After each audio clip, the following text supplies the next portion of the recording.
오늘 설교 말씀의 제목은 사무엘하 우리 12장 말씀을 통해서 나를 돌아보는 사람, 이 말씀으로 우리 한번 같이 말씀 보도록 하겠습니다.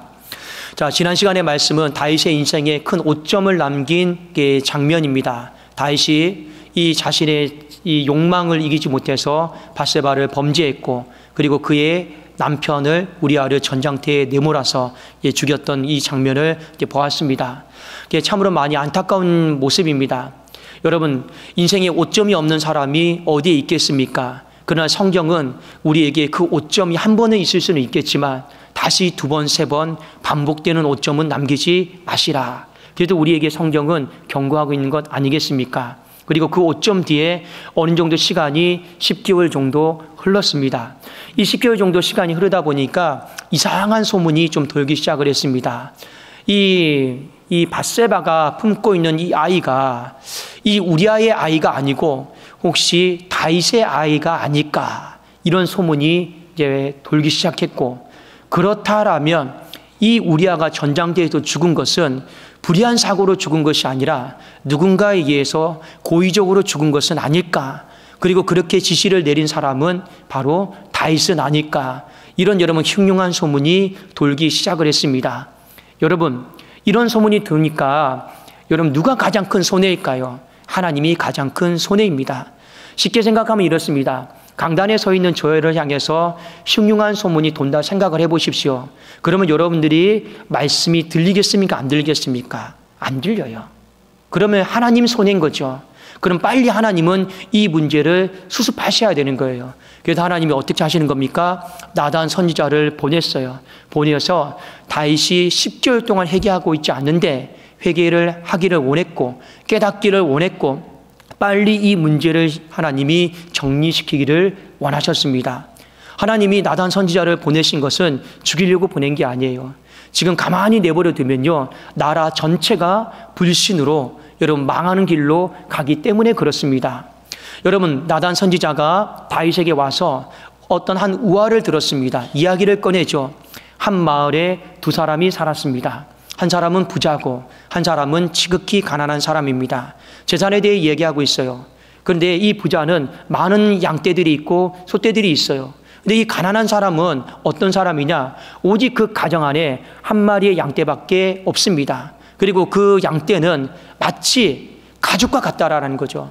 여러분, 오늘날도 우리 같이 반려견으로 같이 함께 사는 강아지들이나 가축대들이 다 있는 줄로 압니다. 마치 오늘 여기 보면 뭐라 되어 있습니까? 함께 먹고 함께 자라고 함께 이루하고 함께 여러분 동고동락하고 그냥 가족이에요. 성경에도 나와 있죠. 그냥 딸과 같은 그런 존재였습니다. 하나밖에 없는.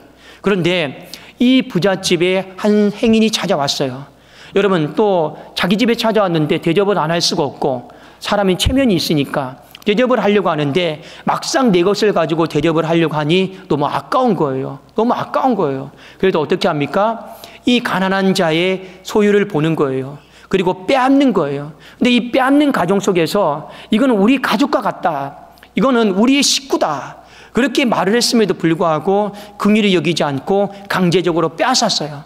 그리고 이 행인에게는 마치 내 것을 가지고 대접하는 것처럼, 내 것을 가지고 섬기는 것처럼 오늘 섬겼다라는 거예요. 자, 여기까지 다윗이 딱 들으면서 분노했습니다.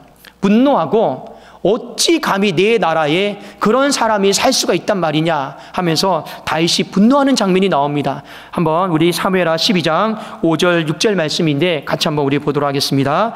5절 6절입니다. 시작. 다윗이 그 사람으로 말미암아 노하여 나단에게 이르되 여호와의 살아계심을 두고 맹세하노니 이 일을 행한 그 사람은 마땅히 죽을 자라. 6절입니다. 시작. 그가 불쌍히 여기지 아니하고 이런 일을 행하였으니 그 양새끼를 4배나 갚아줘야 하리라 한지라. 자, 여기 뒤에 보면 그 양새끼를 4배나 갚아줘야 한다, 여기 말씀이 나와 있죠. 이 말씀은 다윗의 생각이 아니에요. 이 말씀은 출애굽기에 나와 있는 하나님의 율법입니다. 제가 한번 읽어드릴게요. 출애굽기 22장 1절에 보면 사람이 소나 양을 도둑질하여 잡거나 팔면 그는 소 한 마리에 소 5마리로 갚고 양 한 마리에 양 4마리로 갚아야 된다. 이건 출애굽기에 나와 있는 율법입니다. 자, 제가 여러분들에게 한번 질문을 한번 던져보겠습니다. 다윗이 총기가 떨어졌습니까? 총기가 그대로 있죠? 그리고 어떤 문제를 해결함에 있어서 전혀 흠이 없죠? 여전히 지혜는 살아있고 선과 악을 분별할 줄 알고 영적인 분별력이 그대로 남아 있습니다. 여러분 여기에 대해서 반론하실 분 있습니까? 아무도 없어요. 다윗은 여전히 하나님의 말씀을 알고 있고, 여러분 딱 보세요. 묻지도 않았는데 그 출애굽기 율법의 말씀이 그대로 자동으로 생각난단 말이에요. 그만큼 총기가 있고 지혜가 있고 공의로움이 있고, 여러분 말씀이 그 안에 살아서 움직이는 사람입니다. 살아서 움직이는 사람이에요. 자, 전혀 다윗의 신앙생활에는 지금 상태만 봤을 때는 큰 문제는 없어요. 그런데 오늘 나단 선지자가 이런 이야기를 합니다. 바로 그 사람이 당신이라. 바로 그 사람이 당신이라. 그러면서 당신의 그 죄로 말미암아 당신의 집에 영원히 하나님의 칼이 떠나지 아니할 것이다. 어떻게 보면 이 우화는요, 하나님이 판결을 내리기보다는 하나님이 다윗 스스로 그 판결을 내리게 하신 거예요. 하신 겁니다. 자, 그런데 왜 이 우화가 중요하냐? 하나님이 다윗의 인생을 사로잡고 있는 한 가지 다윗도 보지 못했던 죄가 있어요. 그 죄가 무엇인지 아십니까? 위선입니다. 위선이에요. 그 위선의 죄를 하나님이 먼저 깨뜨리신 거예요. 우리가 흔히 다윗 생각하면 간음죄, 살인죄만 생각하죠. 그런데 하나님은 그런 죄를 보지 않으셨어요. 어떤 죄를 제일 먼저 하나님이 지적을 하셨느냐? 다윗에게 있는 위선입니다. 여러분, 위선이다라고 하는 거 다른 게 아닙니다. 여러분, 나에 대해서는 굉장히 관대하고 다른 사람에 대해서는 굉장히 여러분 차가운 거예요. 기준이 있죠. 다른 사람에 대해서 판단하고 정죄하고 차갑게 함에 있어서 기준이 있죠. 그 기준이 뭡니까? 바로 하나님의 말씀이에요. 자, 하나님은 오늘 다윗에게 분명히 말씀하신 거예요. 너 하나님의 말씀이 없지는 않구나. 네 마음속에 하나님의 율법이 있긴 하구나. 그러니까 다윗이 판단한 거죠. 10개월이 지났어도 하나님이 뭐라고 물으시는 겁니까? 근데 너 그 말씀을 가지고, 그 율법을 가지고 다른 사람의 죄는 철두철미하게 1cm도 오차도 없이 너는 판단하고 정죄하고 그렇게 하는데, 네 죄는 10개월이 지난 이 시점까지도 관대하고 너무 포용적이다라는 거예요. 그게 바로 뭡니까? 위선이에요, 위선. 그게 바로 위선인 겁니다. 여러분, 우리 신앙인들도 이 위선의 죄에 대해서 상당히 많이 조심하셔야 돼요. 물론 우리 한국 속담에 팔이 안으로 굽는다 해요. 그래도 여러분, 공은 공이고 사는 사인 거예요. 왠지 아십니까? 여러분, 어떤 사건이나 어떤 문제가 발생했을 때 나랑 친한 사람은, 나와 가까이 있는 사람은 여러분 위선의 죄를 범하기가 상당히 쉽습니다. 왜요? 굉장히 포용적이거든요. 굉장히 품고 가거든요. 그런데 나와 좀 관계가 좋지 않거나 평소에 내가 좀 미워하던 사람이거나 하면 똑같은 죄에 대해서 어떻게 합니까? 정죄하고 판단하고 정확하게 하나님의 말씀을요 들이댈 때가 너무나도 많다라는 거예요. 근데 그 위선의 죄가 지금 다윗의 영을 사로잡고 있는 거예요. 하나님은 지금 이 부분을 먼저 깨뜨리신 겁니다. 그런데 이 부분이 왜 이렇게 중요하냐? 우리의 신앙을 괴물처럼 만든다라는 거예요. 여러분, 괴물은 다른 게 아닙니다. 괴물은 한 가지를 가지고 여기서는 이랬다가 저기서는 저런 게 괴물인 거예요. 한 가지 하나님 말씀 기준을 가지고 이 사람에게는 이렇게 좋게 적용했다가 저 사람에게는 악하게 적용하는 게, 그게 신앙의 괴물인 거예요. 내 안에 건강하지 못한 신앙의 한 가지 특징이거든요. 신약시대에 보면 그 괴물이 누구였느냐? 바리새인들이었습니다. 그래도 예수님이 그 사람들에게 경고를 하셨죠. 마태복음 7장 3절, 4절, 5절에 보면 제가 한번 읽어드릴게요. 어찌하여 형제의 눈 속에 있는 티는 보고 네 눈 속에 있는 들보는 깨닫지 못하느냐? 보라, 네 눈 속에 들보가 있는데 어찌하여 형제에게 말하기를 나로 네 눈 속에 있는 티를 빼게 하라 하겠느냐? 외식하는 자여. 이 위선자를 향해 말씀하는 겁니다. 먼저 네 눈 속에서 들보를 빼어라. 그 후에야 밝히 보고 형제의 눈 속에서 티를 빼리라. 여기 보면 티가 나오고 대들보가 나옵니다. 티는 정말 깨진 작은 조각이에요. 깨진 작은 유리 조각을 티라고 합니다. 그리고 대들보는 뭡니까? 통나무를 얘기하는 거예요. 여러분, 집을 지을 때 엄청 큰 나무 있죠? 그게 바로 대들보입니다. 네 눈에는 대들보가 있고 상대방의 눈에는 깨진 조각, 티만 있는데 우리는 어떻게 하는 거예요? 하나님의 말씀의 기준을, 대들보가 있는 나에게는 한없이 관대해요. 그냥 적용도 안 해요. 넘어가요. 근데 다른 사람의 깨진 조각에 대해서는 어떻게 하느냐라는 거예요. 한없이 여러분 냉철하게 하나님의 말씀을 엄격하게 적용하면서 판단하고 적용하고 내친단 말이에요. 이게 바로 위선이고 우리의 신앙을 괴물처럼 하나님 앞에 만들어가는 모습이다라는 거죠. 하나님은 먼저 이 부분에 대해서 경고하시고 깨뜨리셨어요. 그리고 이제 본론으로 들어가서 어떻게 하셨습니까?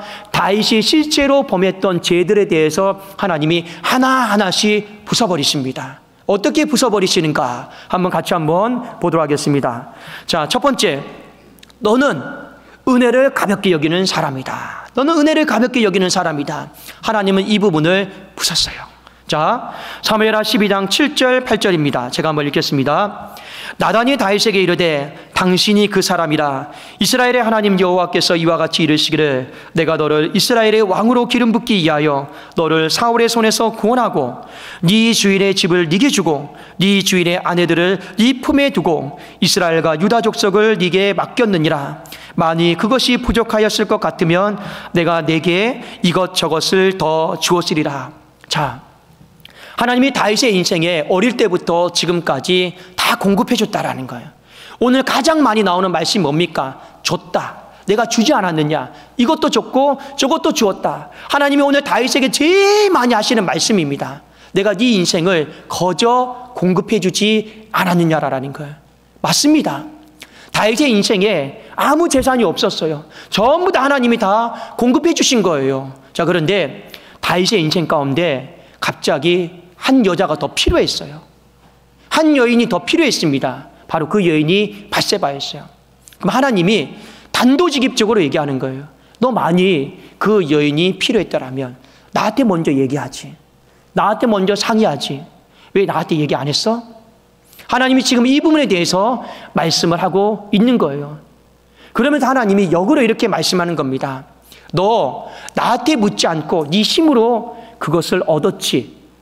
네 힘으로 얻었지.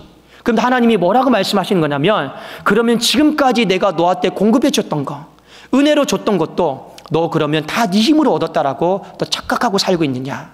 하나님은 오히려 이렇게 다윗에게 반문하고 있는 겁니다. 다시 한번 말씀드릴게요. 지금까지 내가 다 너에게 주지 않았느냐. 네가 정말 또 필요한 것이 있었다면 나한테 상했더라면 내가 또 줬을 거야. 그런데 너 나한테 묻지 않았어. 너 네 힘으로 공급했지. 그러면 지금까지 얻었던 모든 거 다 네 힘으로 얻었다라고 너 착각하고 있는 거야? 하나님은 오늘 이 부분에 대해서 말씀을 하고 있는 겁니다. 그만큼 다윗의 인생에 하나님의 은혜를 가볍게 여기는 것이죠. 이 죄는요, 다윗만 범하는 죄가 아니에요. 하나님이 이스라엘 백성들을 광야에서 이끄셔서 이 가나안 땅으로 옮겨 놓으실 때 하나님이 염려하신 게 있어요. 너희들이 안정된 삶을 살아갈 때, 너희들이 부족하지 않은 삶을 살아갈 때 여기에 있는 재물들을, 여기에 있는 모든 소유들을 내 힘과 능력으로 얻었다라고 말할까 봐 내가 참 두렵다. 이게 하나님의 염려였어요. 여러분, 한 해를 돌아보면서 여러분 다 내 힘과 능력으로 얻었다라고 공급했다라고 그 생각 내려놓으십시오. 그건 아니에요. 하나님이 정말 여러분의 인생 가운데 머리부터 발끝까지 공급하여 주신 줄로 믿습니다. 여러분, 그거 잊어버리면 안 되시는 거예요. 그 공급 속에서 여러분 우리는 지금까지 온 거예요. 교회를 향해 하나님이 공급해 주시고 가정을 향해 공급해 주신 거예요. 그런데 우리가 인생을 살다 보면 필요한 게 있어요.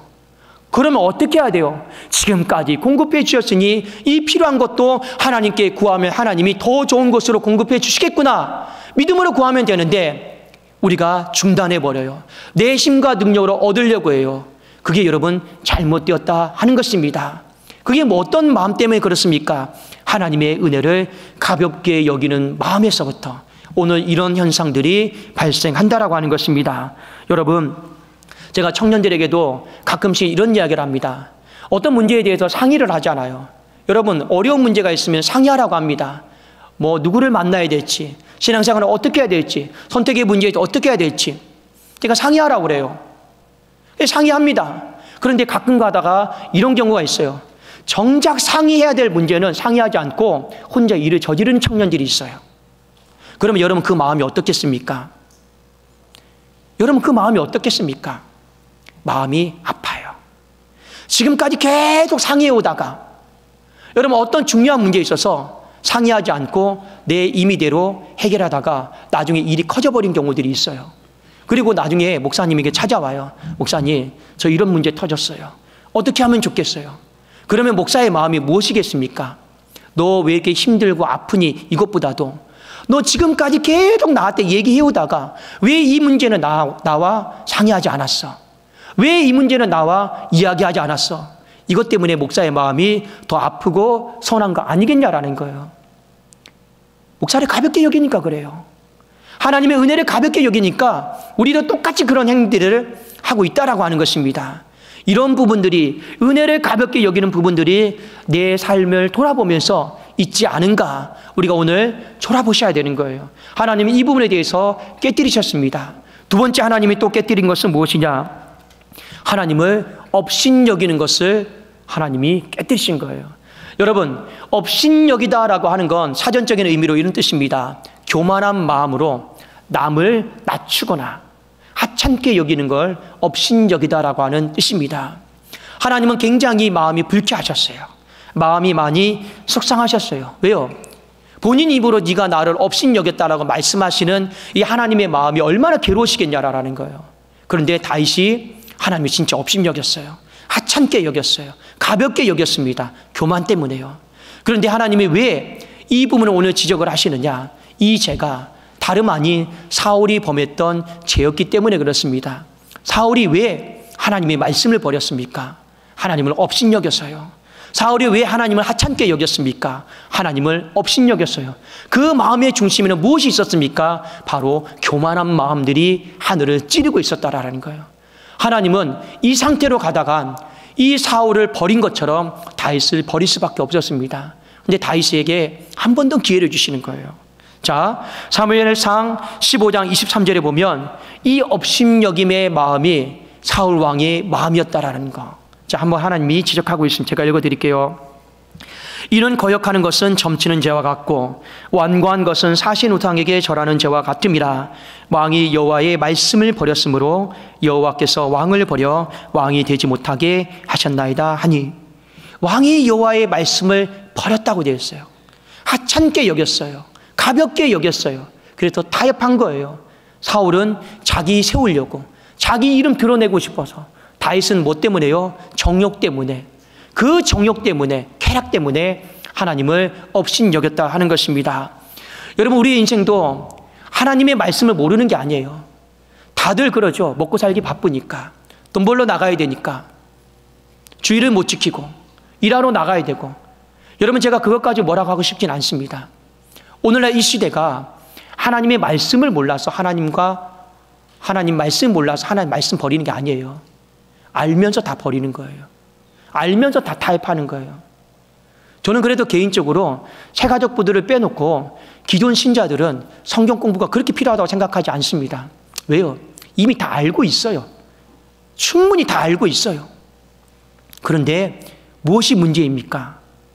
업신여기는 이 마음이 문제인 거예요. 하찮게 여기는 이 마음이 문제인 거예요. 가볍게 여기는 이 마음이 문제인 거예요. 성경 지식이 없는 게 문제가 아니에요. 성경을 모르는 게 문제가 아니더라고요. 이 마음이 문제, 업신여기는 마음이 문제예요. 그러니 우리가 자꾸 타협하죠. 자꾸만 하나님을 하찮게 보죠. 가볍게 여기는 것 아니겠냐라는 거예요.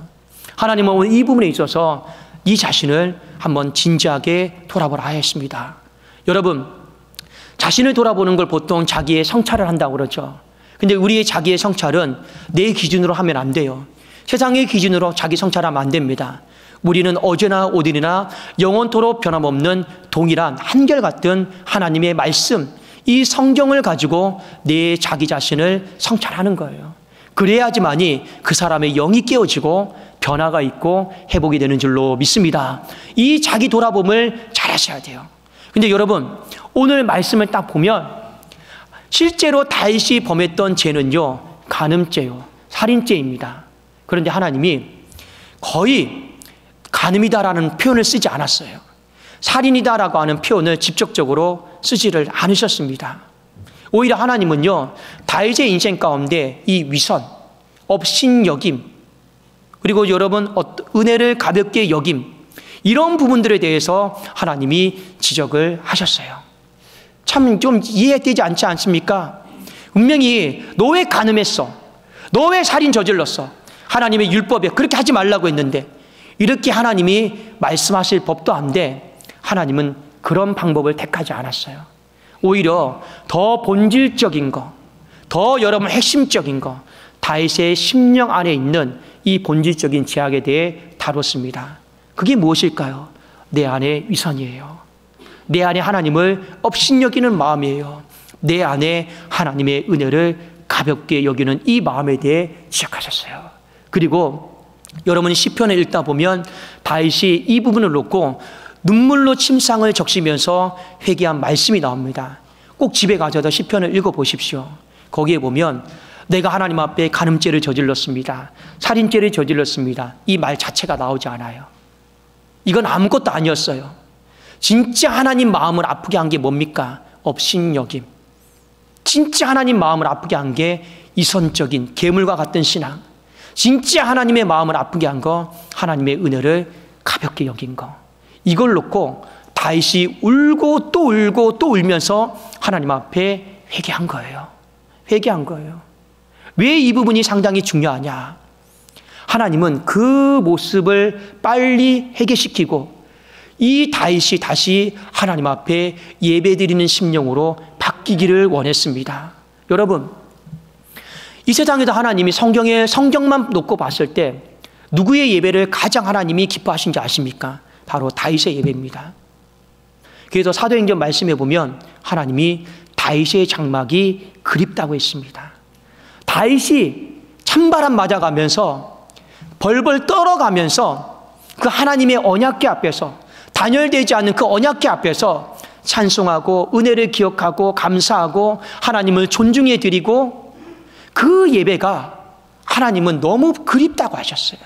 그게 바로 다윗의 장막을 다시 하나님이 세우시겠다는 말씀이었습니다. 하나님은 정말 그 시절이 그리웠던 거예요. 그 다윗이 그리웠던 거예요. 그런데 다윗의 그 마음을 예배자의 마음으로 회복시키기 위해서 너 왜 간음했어?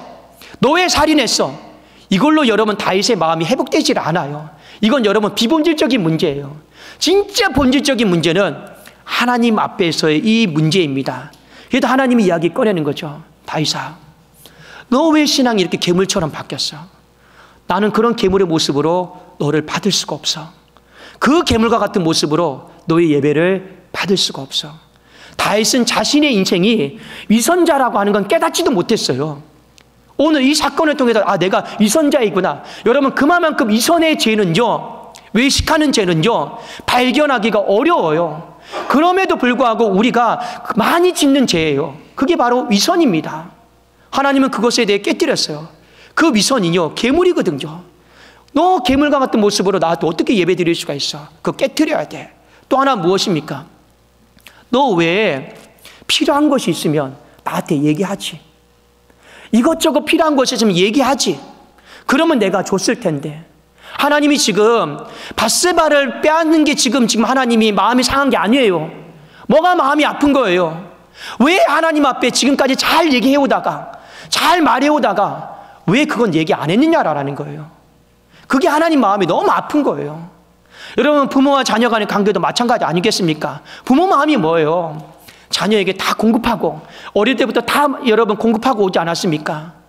부모 마음이 뭡니까? 아무리 돈이 없고 힘들어도 여러분 어떤 마음이에요? 필요한 거 있으면 얘기해. 엄마 아빠가 해줄게.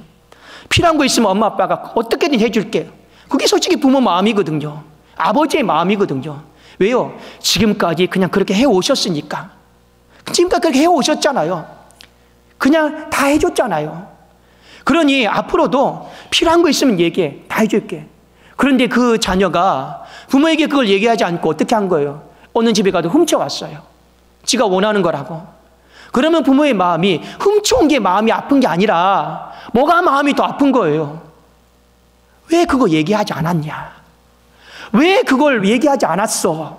그게 하나님 마음이 아픈 거예요. 근데 하나님은 그걸 뭘로 보신 거예요? 신뢰의 문제로 보신 거예요. 너 하나님을 신뢰하지 못하냐?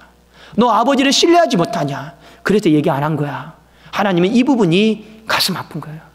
하나님은 정말 이 간음과 살인죄의 문제가 아니라 더 본질적인 문제에 대해 하나님이 지금 건들고 계시는 거예요. 업신여김, 여러분 똑같은 겁니다. 똑같은 거예요. 언제부터 네 마음에 교만이 찾아왔어? 언제부터 네 마음에 교만이 찾아온 거야? 왜 너가 나를 낮춰보고 하찮게 여겨? 너 그 앞전에 있는 왕이 그것 때문에 인생이 쫓겨나는 거 알면서도 너도 같은 죄를 범하면 어떡해? 나는 너를 쫓아내고 싶지 않아. 나는 더 이상 너를 내게서 물리치고 싶지 않은데 너 왜 그 업신여김의 죄를 통해서 이 아버지의 마음을 그렇게 아프게 하냐라는 거예요. 다윗이 오늘 이 말을 듣고 회개했을까요? 안 했을까요? 회개했습니다. 그리고 시편에 여러분 말씀해 보면 그대로 이걸 가지고 하나님 앞에 정말 울면서 기도해요. 정말 울면서 하나님 앞에 기도합니다. 거기 다시 한번 보세요. 간음이 나옵니까? 여러분 살인이 나옵니까? 나오지 않아요. 그리고 그 회개를 통해서 다윗이 마지막으로 하나님 앞에 뭐라고 고백하느냐? 하나님, 제 예배를 받아주세요. 제 예배를 다시 받아주세요. 하나님 이 부분에 대해서 얘기하고 있습니다. 사랑하는 여러분, 하늘을 돌아보면서요, 다시 한번 우리 안에 있는 이 내면의 깊숙한 것을 잘 돌아보십시오. 하나님은 여러분의 예배를 너무 사랑하십니다. 여러분의 예배를 너무 받기를 원하세요. 여러분의 입술에서 나오는 고백들, 신앙의 고백들, 여러분의 찬송들, 여러분의 어떤 손짓들, 몸짓들이 있죠. 하나님은 다 보고 계신 거예요. 그리고 모든 것들이 주님 귀에 다 곱게 울려 퍼지기를 원하는 것이 바로 아버지의 마음입니다. 그런데 지금 이 상태로는 예배가 안 되는 거예요. 지금 이 상태로는요, 아무것도 안 되는 거예요. 그래서 우리는 무엇을 깨뜨려야 됩니까? 다시 한번 내 안에 있는 괴물과 같은 위선을 하나님 깨뜨려 주십시오. 다시 한번 내 안에 있는 은혜를 귀하게 여기지 못하는 하나님의 공급에 감사하지 못하고 있는 이 마음을 깨뜨려 주십시오. 다시 한번 하나님을 업신여기고 있는 이 죄악들을 깨뜨려 주십시오. 제가 방금 말씀드린 세 가지 죄악은 눈에 잘 안 보이는 죄악이에요. 간음은 눈에 잘 보이지만, 살인은 눈에 잘 보이지만 이 세 개는 눈에 잘 안 보이는 거예요. 근데 이 안 보이는 죄가요, 여러분 한 사람의 인생을요 날려버릴 수 있는 거예요. 하나님의 마음을 너무나도 아프게 하는 죄다라고 하는 걸 기억하시고, 여러분 오늘 말씀을 들으면서 다시 한번 하나님 내 안에 깨뜨릴 것은 깨뜨려 주시고 정한 마음 회복하여 주시고, 이제 한 해를 마무리하고 새로운 한 해를 내가 맞이하게 되는데 하나님 받으시는, 하나님이 정말 그리워하시고 사랑하시는 그 예배자로 살게 하여 주시옵소서. 이 은혜가 회복되기를 주님의 이름으로 축원합니다. 기도하겠습니다.